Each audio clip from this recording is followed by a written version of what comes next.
have purposely put myself in the tit. The Titanic has been one experience that I've been wanting to do for a long time. I've been fascinated about the Titanic for many years, well before the movie came out. I've seen it in a movie, I believe it was called 1912 or something along that. It was a black and white film. It was very horrific. And I've always had this fascination about it. I did watch the movie, don't worry. I'm not doubting it. But I've always had this place on my mind and I never actually had a chance to get up here. So today, we're going to go explore this place, see what it has to offer.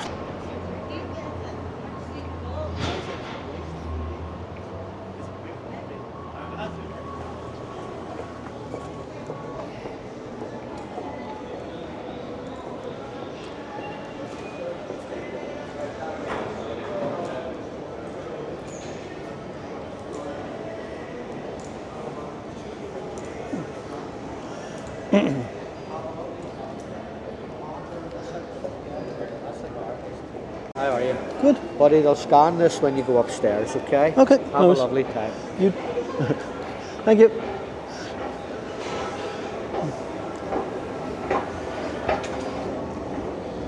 Architecturally very impressive.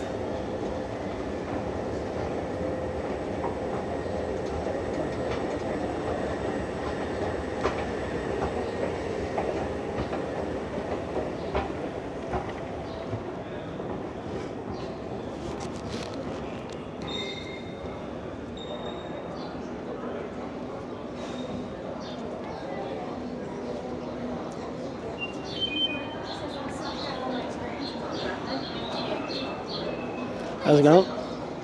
Okay, enjoy folks, so I'll self-guide one-way experience. Right, thank you.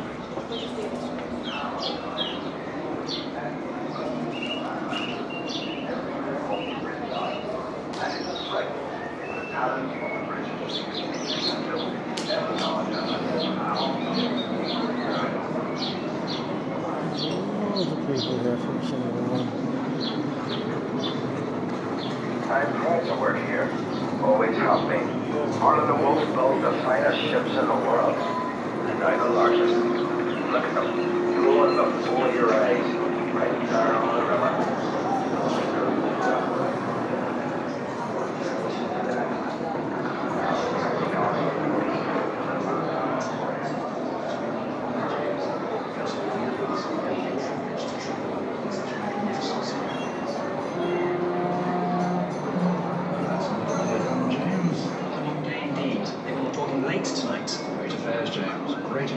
Always that way that Mr. Ismay dines with his lordship. I should think so. His lordship and Mr. Ismay are eminent men. Harland Wolff is the world's greatest shipbuilder, and the White Star Line is the jewel of the Atlantic services. Tanya owns the waves. I hear Cunard's faster now. Natural speed, James. Often Mr. Ismay's passenger. James, you which have had time on their hands, so I know that talk here. Sorry, Mr. House, not a fair one out. What's so special about Mr. Ismay's ships? I'm not sure, James. Oh, so you chalked it out. The full size. That's pretty cool. Jeez, the amount of people. Computers really took a lot of jobs there, you know.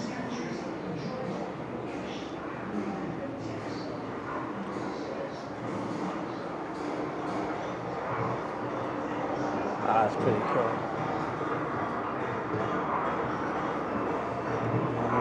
Let me go up here, like this scrolls up a good bit.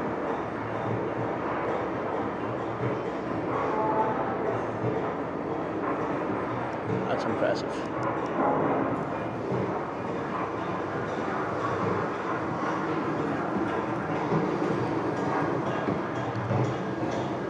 Nobody said anything about elevators.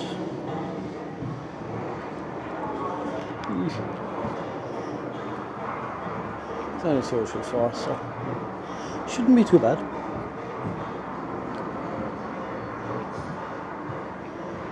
Press here, so I'm assuming it's this one.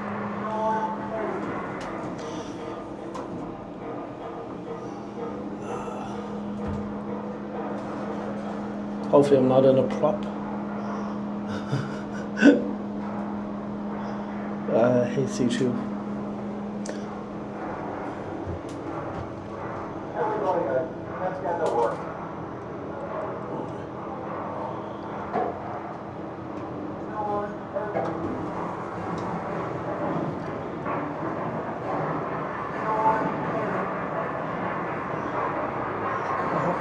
tree.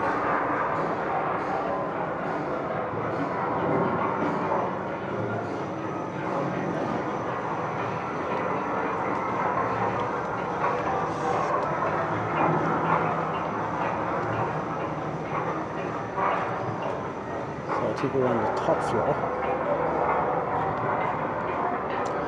I'm not going to go to the edge because I don't know, I'm very sensitive today. 20 minutes from here. Bypass shipyard.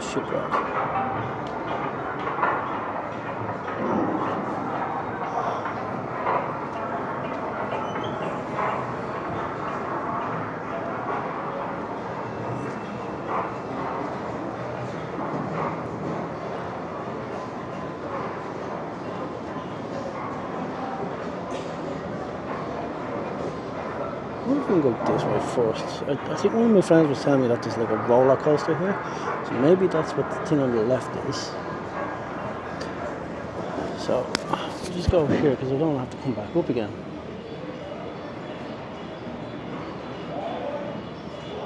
Riveting, planting. Like honestly, I don't know what I was expecting really here. These are just like basically a lot of photos. I don't know, I think I was expecting a replica floor, you know, the piece of wood where like Jack held on to as long as he could.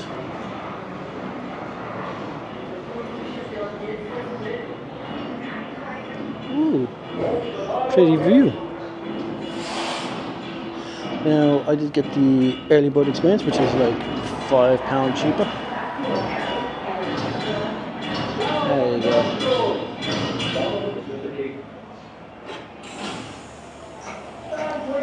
Staying view.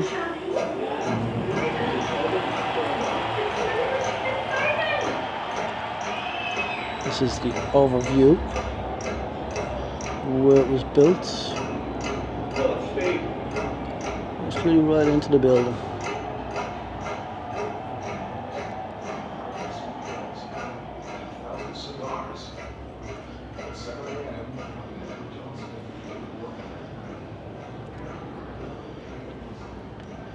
Oh wow, that's pretty cool.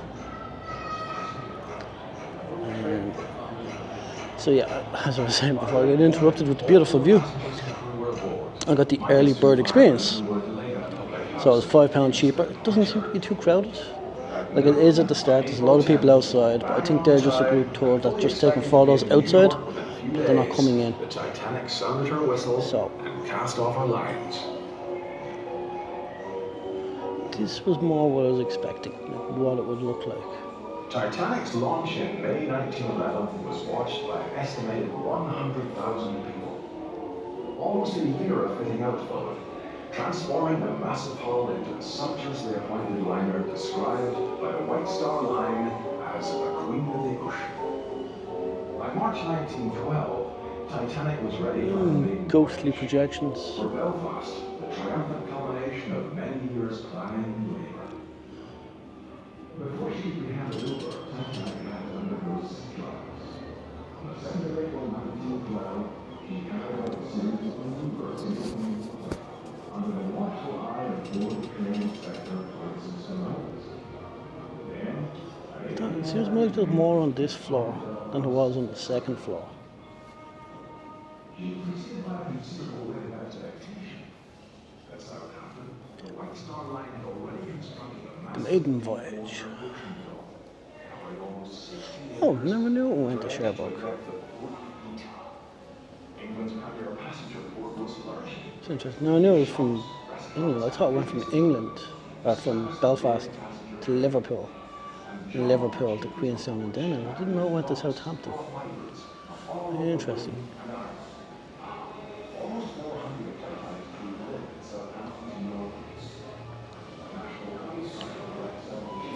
The camera's not picking it up, but there's some black and white photos. They're not lit up perfectly there.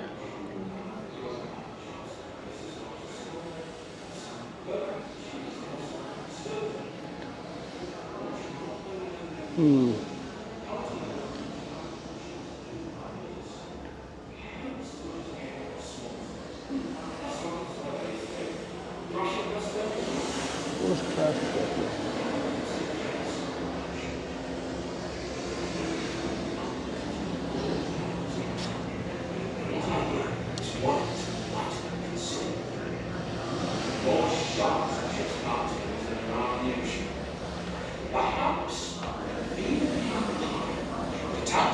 It's mad how I almost have this whole place to myself now. Butterworth, save it for the music hall. You will find yourself downstairs for the rest of the trip. This is White Star Line. Lane, all set. Then attend to the promenade doors, if you please. And don't want them jamming like they were yesterday. Yes, Mr. Rowland. Right. See you all. Good afternoon, sir. This way.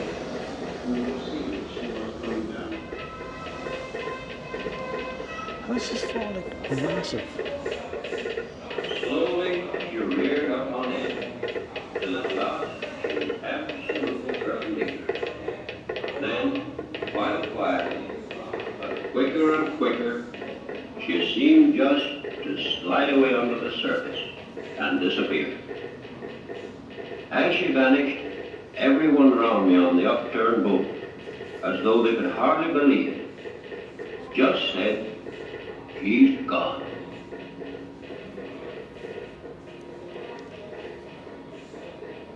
And so, presently about 1:30, silence.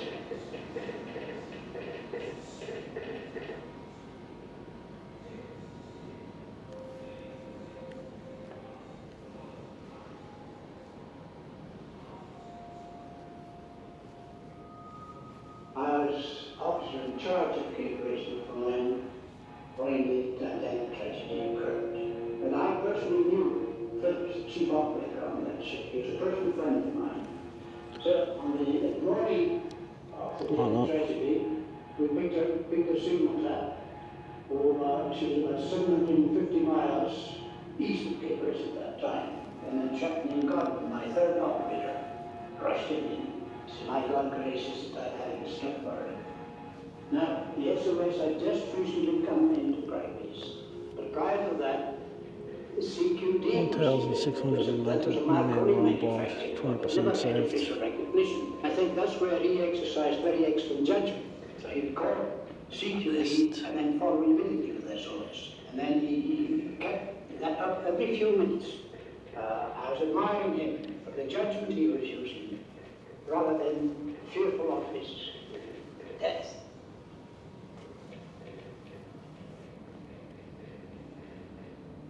Just before going to my stateroom, there was a bump. As I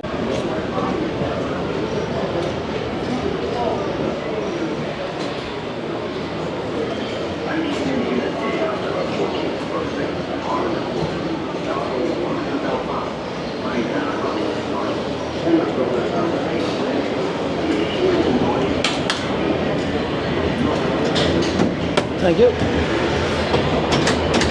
Belfast. My dad got me my start. Then my brothers after me.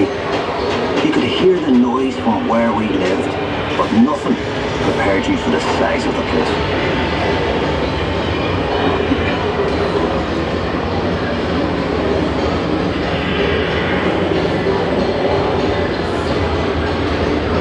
I was there from the beginning. I watched the shipwrights lay the keel blocks. They set out wooden blocks on the slipway to start with, then the keel at top of it, like a backbone, and the frames attached to that, like a skeleton. Workshops everywhere. It took weeks to find your way around. There were workshops for every trade we ever heard of. Painters, sailmakers, coppersmiths, boiler makers, cabinet makers. I even learned a bit about French polishing off them. Harland Wolff was a fine place to work, but dangerous. Every ship cost a life, and there'd be lots of injuries besides. I was in the engine works for a while. Very well equipped it was. That's where we built the triple expansion engines. 2 of them, each as high as a frieze. I worked in the frame bending shop. You had heat steel beams in the furnace, then hook them onto slabs of cast iron and hammer them curved. It was skilled work. You had to bend them more than you needed because the frame straightened out a little when it cooled. The shell plates that made up the hull weighed up to 4.5 tons. They were taller than the da. The plates were overlapped on the edges. Some were raised, one after another. We called it clincher. One of the foremen told me years ago, that's how you built steel ships. I worked as a heater boy. You had to heat the rivets on a wee plate. You pump the bellows till the rivet was white hot, then you get a hold of it with your tongs and throw it up to the catcher, and he put it in the hole in the plate with the holder up. There were two of us on the other side of the plate with the holder up. We had to hammer the rivet so it filled the hole before it turned dull red. The double bottom. That's a wee space we called the tanks, made up of steel plates. The rest of the rivet squad all had to fit into that gap. One of the four men would check each rivet with a special hammer. If it made a ringing sound, we'd have to go back and chase it out after work. I'd get scared working down in that double bottom. You only had candles for light, and the constant hammering against the shell plates. You could hear it all over Belfast. Some of those boys ended up stone deaf, so they did. We were paid 31 bob a week. The heater boy and catcher got 16 bob, but we all worked the same 54 hours. The upper deck was steel too, and part of the strength of the ship. There's no straight lines in the ship, and when you look down the weather deck, you can see the shear of the hull, the stopped for reflection at sea. The stern frame had to be strong enough to take the rudder turning in heavy seas. You'd have all these timbers and guy wires to steady the frame, and men scurrying around like ants underneath.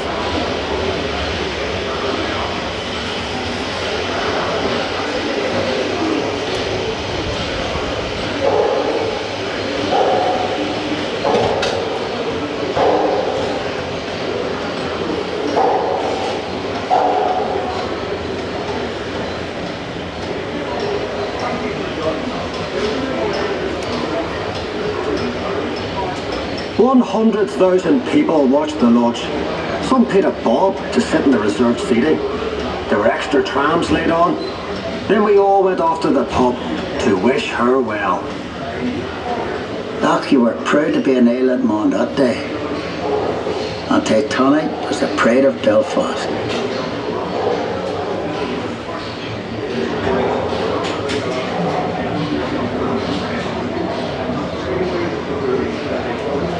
Thank you for joining us. There is an elevator there for anyone worried about wheelchair access.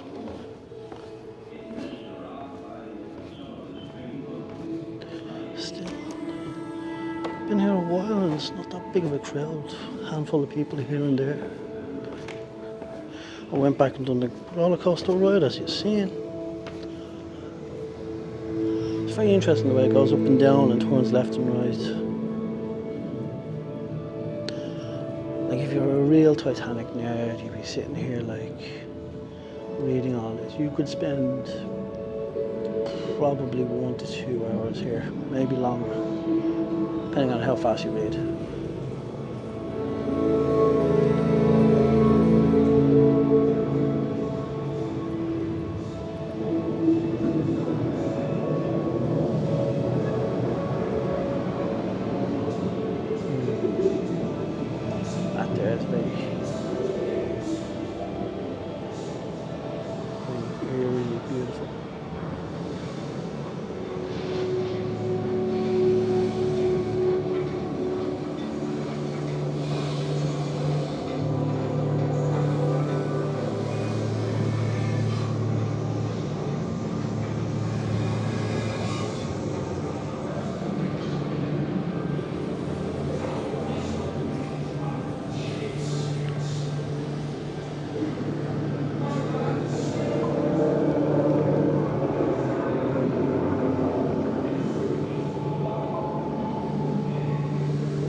Cool, very interesting thing. I'd say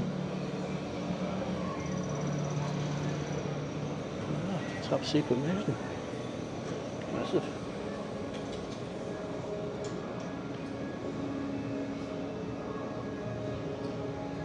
Like you can really nerd out here.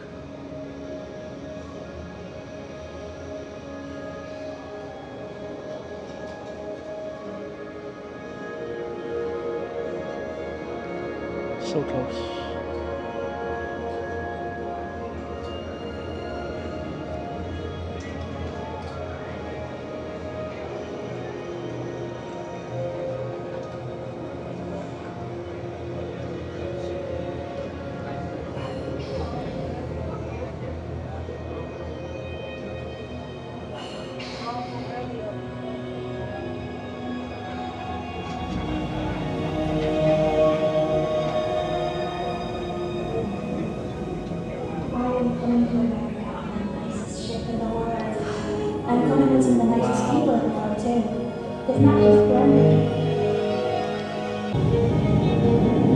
I do love displays like this. Very nice.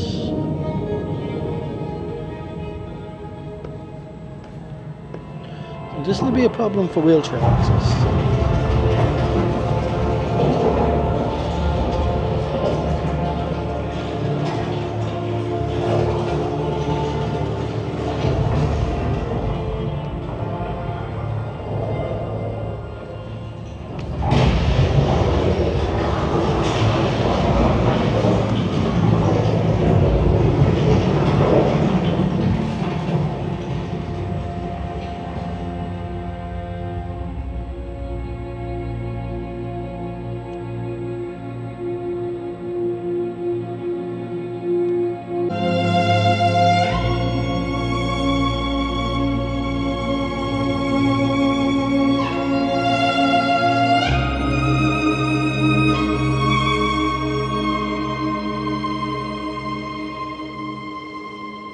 It's really creepy.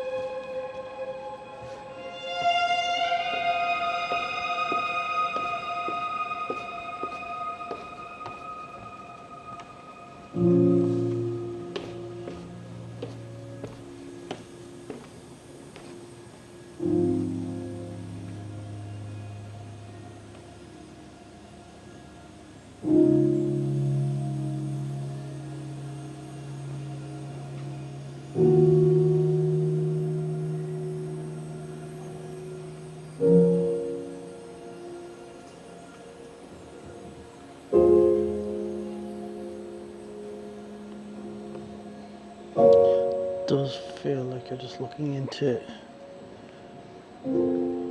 Just there. Something savage. Again, I've been here a half an hour. I've been not reading anything. Just kind of walking through quick because I don't want to make this a long video. And yet, look, I've skipped so much reading. So many videos, so many stories. You could easily spend an hour here. The exhibition continues. These men had to buy their own tools, so it meant that if they were lost or stolen, they could be returned to their rightful owners.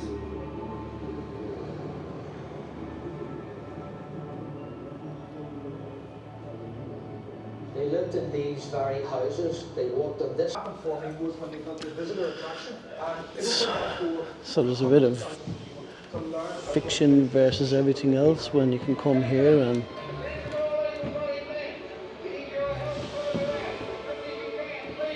to the king of the world. That was it. I'd say the early morning experience was good, and if you're really into it, definitely. A few cafes, shops here. Might need to use the toilet now myself. Oh, wait. Oh, there's the exit there. And there's the entrance.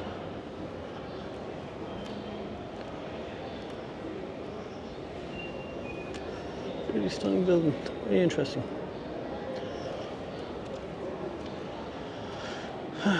I know I hate filming in public, so yeah, that's that.